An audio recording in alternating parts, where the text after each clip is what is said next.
বন্ধুরা, আজকের ভিডিওতে আমি আপনাদেরকে বলবো হযরত গাউসে পাক আব্দুল কাদের জিলানী রহমাতুল্লাহি আলাই ও এক জিনের বিস্ময়কর এক ঘটনা, যা দেখলে আপনাদের মন ছুঁয়ে যাবে ইনশাআল্লাহ।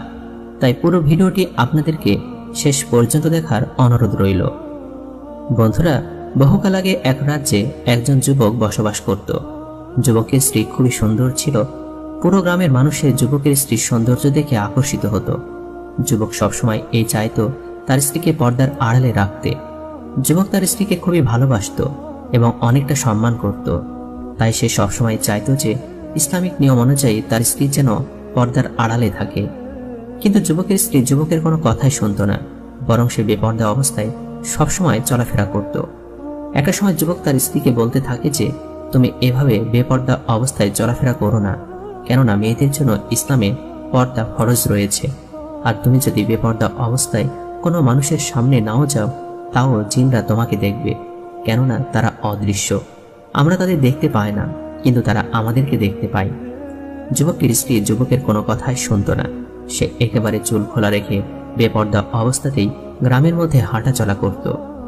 একদিন সন্ধ্যাবেলা যুবকের স্ত্রী তার লম্বা লম্বা কেশ ছেড়ে ঘর থেকে বেরিয়ে একটি জঙ্গলের মাঝখান দিয়ে প্রতিবেশীর বাড়িতে যাচ্ছিল। যুবক তার স্ত্রীকে এভাবে বাহিরে যেতে মানা করেছিল, কিন্তু যুবকের স্ত্রী কোনো কথা না শুনেই এই অবস্থাতে রাতের বেলা তার প্রতিবেশীর বাড়িতে যায়। যাই হোক, খোলা চুলে যুবকের স্ত্রী ওই জঙ্গলের মাঝখান দিয়ে যাওয়ার কারণে একটি খারাপ জিনের নজরে সেই যুবকের স্ত্রীর ওপর পড়ে এবং সেই জিনটি যুবকের স্ত্রীর মধ্যে প্রবেশ করে নেয়।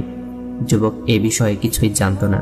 তার স্ত্রী যখন বাড়িতে চলে আসে, তখন যুবক দেখে যে তার স্ত্রী ঘরের কোনায় বসে রয়েছে।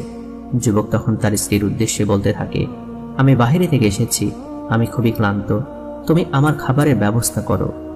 কিন্তু যুবকের স্ত্রী কোনো প্রকার সাড়া শব্দ করে না, সে সেখানেই বসে থাকে।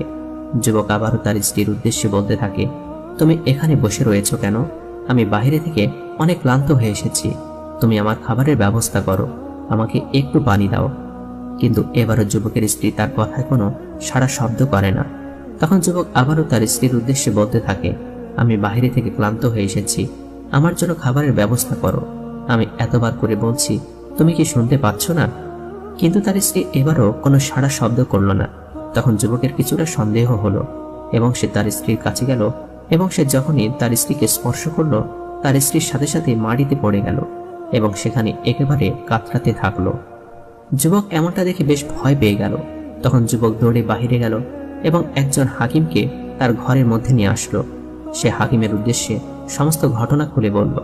তখন হাকিম যুবকের স্ত্রীকে দেখল এবং একটি ঔষধ খেতে দিল। সেই ঔষধটি খাওয়ার পরে যুবকের স্ত্রী আগের মতো হয়ে উঠল।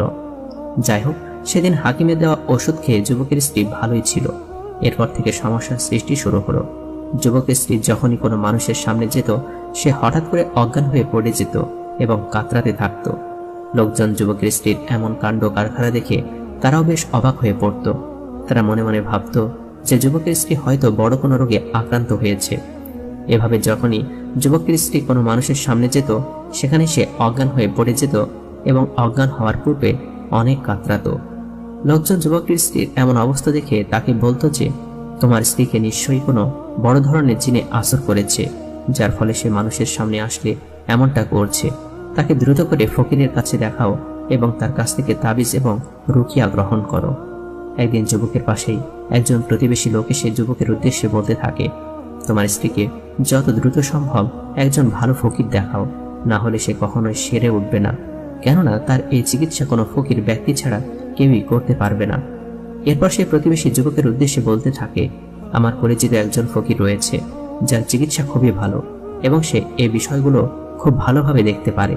সুতরাং তুমি তোমার স্ত্রীকে ভালো করতে চাইলে সে ফকিরের কাছে নিয়ে যাও, তিনি অবশ্যই তোমার স্ত্রীকে ভালো করে দেবে। আসলে ভালো করার মালিক তো একমাত্র আল্লাহ তাআলা।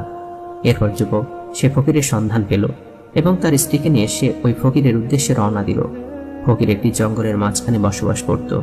যুবক তার স্ত্রীকে নিয়ে অবশেষে ফকিরের রাস্তায় এসে পৌঁছায় এবং ফকিরকে দেখে সালাম দেয় এবং ফকিরের উদ্দেশ্যে বলতে থাকে, আমি একজনের কাছ থেকে আপনার সন্ধান পেয়েছি। আসলে আমার স্ত্রী দীর্ঘদিন ধরে অসুস্থ। আমি একজন হাকিমকে দেখিয়েছি, তিনি বলেছেন আমার স্ত্রীর মৃগী রোগ, তাই সে যখন তখন অজ্ঞান হয়ে পড়ে। বেশি মানুষের সামনে গেলেই আমার স্ত্রী অজ্ঞান হয়ে পড়ে এখন কেউ কেউ বলছে আমার স্ত্রীকে জিনে আসর করেছে। এখন আমার স্ত্রীর কি হয়েছে আমি বুঝতে পারছি না। তখন ফকির যুবকটির স্ত্রীর দিকে তাকালো এবং সে বুঝতে পারল যে যুবকের স্ত্রীর জন্য এই ফকিরের কাছ থেকেই চিকিৎসা নিতে হবে। সে দরবেশ ফকির ব্যক্তিটি যুবকের উদ্দেশ্যে বলতে লাগলো, তোমার স্ত্রীর কি সমস্যা হয়েছে তা আমি বুঝতে পেরেছি, কিন্তু আমি তোমাকে সেটা বলতে পারবো না, কেননা সে বিষয়ে আমার কাছে কোনো আদেশ নেই। তবে আমি তোমার স্ত্রীকে একটি তাবিজ দিচ্ছি এবং তার শরীরে দম করে ফুঁক দিয়ে দিচ্ছি। আশা করি এতে সে আল্লাহর রহমতে ভালো হয়ে যাবে। অতঃপর সে ফকির ব্যক্তিটি যুবকের স্ত্রীর গায়ে ফুঁক দিল এবং একটি তাবিজ তাকে ব্যবহার করতে দিল এবং যুবকটি তার স্ত্রীকে নিয়ে সেখান থেকে চলে গেল। এভাবে কয়েকদিন যাবৎ সে তাবিজটি নিয়ে যুবকের স্ত্রী থাকতে লাগলো, কিন্তু তার অবস্থার কোনো পরিবর্তন হলো না, বরং সে আগের মতোই মানুষের সমাগমে গেলে অজ্ঞান হয়ে পড়ে যেত। অতঃপর স্ত্রীর অবস্থার পরিবর্তন না হওয়ার কারণে যুবকটি পুনরায় সে দরবেশ ব্যক্তিটির কাছে তার স্ত্রীকে নিয়ে আসলো। যুবকটি দরবেশ ব্যক্তির উদ্দেশ্যে বলতে লাগলো, আমার স্ত্রী তো কোনোভাবেই ভালো হচ্ছে না, সে আপনার দেওয়ার তাবিজ ব্যবহার করেছে কিন্তু কোনো পরিবর্তন হচ্ছে না। আমার স্ত্রীর কি হয়েছে, কিভাবে এর সমাধান মিলবে? তখন সে ফকির ব্যক্তি যুবকের উদ্দেশ্যে বলতে লাগলো, আসলে তোমার স্ত্রীর যে সমস্যা সেটা খুব জটিল সমস্যা, যেটা আমার পক্ষে সমাধান করা হয়তো সম্ভব নয়। তাই আমি বলবো তুমি তোমার স্ত্রীকে নিয়ে বাগদাদ শরীফে যাও। তখন যুবকটি সে ফকির ব্যক্তির উদ্দেশ্যে বলতে থাকে, কেন বাগদাদ শরীফে কি আছে, কে এমন আছে যে আমার স্ত্রীকে ভালো করতে পারবে? তখন ফকির ব্যক্তিটি যুবকের উদ্দেশ্যে বলতে থাকে, সেখানে রয়েছে বড় অলি আব্দুল কাদের জিলানী রহমাতুল্লাহি আলাই, যিনি আল্লাহর একজন প্রিয় অলি। তিনি যদি আল্লাহর কাছে এই সমস্যার জন্য প্রার্থনা করেন তবে অবশ্যই আল্লাহ তাআলা তোমার স্ত্রীকে সুস্থ করে দিবেন। আর এই সকল জটিল সমস্যা একমাত্র তিনি সমাধান করতে পারবেন, কেননা এই সকল বিষয়ে তার অনেক ইলম আছে। সুতরাং তুমি তোমার স্ত্রীকে নিয়ে সেখানেই যাও। অতঃপর যুবকটি তার স্ত্রীকে নিয়ে বাগদাদ শরীফে রওনা দিল এবং যেতে যেতে আব্দুল কাদের জিলানী রহমাতুল্লাহি আলাইহির আস্তানায় এসে পড়ল। এরপর যুবকটি হযরত আব্দুল কাদের জিলানী রহমাতুল্লাহি আলাইহির এক মুরিদের উদ্দেশ্যে বলতে লাগলো, আমি বড় হুজুরের সাথে দেখা করতে চাই, আমার স্ত্রীর অনেক বড় সমস্যা, আমি তার সন্ধান পেয়ে এখানে এসেছি। মুরিদ তখন যুবকটিকে ভেতরে ঢোকার অনুমতি দিল। অতঃপর যুবক যখন ভেতরে ঢুকলো তখন আব্দুল কাদের জিলানী রহমাতুল্লাহি আলাইহির সাথে যুবকটির দেখা হলো। সে আব্দুল কাদের জিলানী রহমাতুল্লাহি আলাইহিকে সালাম দিল। আব্দুল কাদের জিলানী রহমাতুল্লাহি আলাইহি তার সালাম নিল এবং বলল, তোমার কি হয়েছে, কি সমস্যা তোমার? যুবকটি বড় হুজুরকে সমস্ত ঘটনা খুলে বলল। যুবক বড় হুজুরের উদ্দেশ্যে বলতে লাগলো, আমার স্ত্রীকে আমি হাকিম দেখিয়েছি, ফকির পর্যন্ত দেখিয়েছি, কিন্তু কোনোভাবে কোনো লাভ হচ্ছে না। আমার স্ত্রীর সমস্যা কি আমি সেটাও বুঝতে পারছি না, আপনি একটু বলুন এর সমাধান কি? আব্দুল কাদের জিলানী রহমাতুল্লাহি আলাইহি যুবকের উদ্দেশ্যে বলতে থাকে, তোমার স্ত্রীর যে সমস্যা সে অনুযায়ী তার চিকিৎসা হয়নি। তুমি তো তোমার স্ত্রীকে এত চিকিৎসা করেছ, কিন্তু কখনো কি জেনেছ তার কি সমস্যা হয়েছে?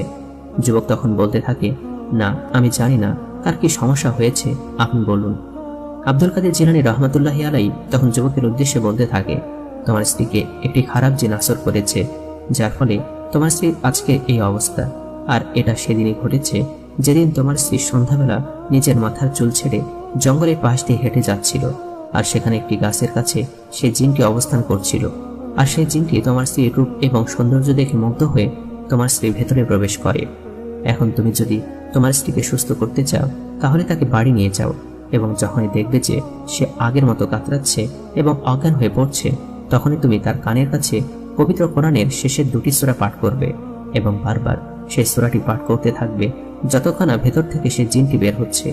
দেখবে আল্লাহর অশেষ রহমতে তোমার স্ত্রী সুস্থ হয়ে যাবে। অতঃপর যুবকটি তার স্ত্রীকে নিয়ে বাড়িতে চলে আসলো এবং রাতের বেলা যুবক দেখলো যে তার স্ত্রী আগের মতো কাতরানো শুরু করছে। তখনই যুবকটি সাথে সাথে তার স্ত্রীর কানের মধ্যে পবিত্র কোরআনের শেষের 2টি সূরা পাঠ করলো এবং দেখলো যে তার স্ত্রী চিৎকার দিচ্ছে এবং সাথে সাথে ভেতর থেকে একটি কুৎসিত জিন বেরিয়ে এসেছে। জিনটি বলতে লাগলো, এই সূরা পাঠ করবেন, আর আমি তোমার স্ত্রীকে কখনোই ছেড়ে যাব না, কেননা আমি তার জন্য এখন আশিক হয়ে পড়েছি। তখন যুবকটি আরো বেশি বেশি করে সেই সূরা 2টি পাঠ করতে লাগলো এবং সেই জিনের দিকে ফুঁক দিল। অতঃপর জিনের সমস্ত শরীরে আগুন ধরে গেল এবং সে মৃত্যু বরণ করল। আর এরপর থেকে যুবকটির স্ত্রী আগের মতোই সুস্থ স্বাভাবিক জীবনে ফিরে আসলো এবং সে সুন্দর মতো পর্দা করা শুরু করলো।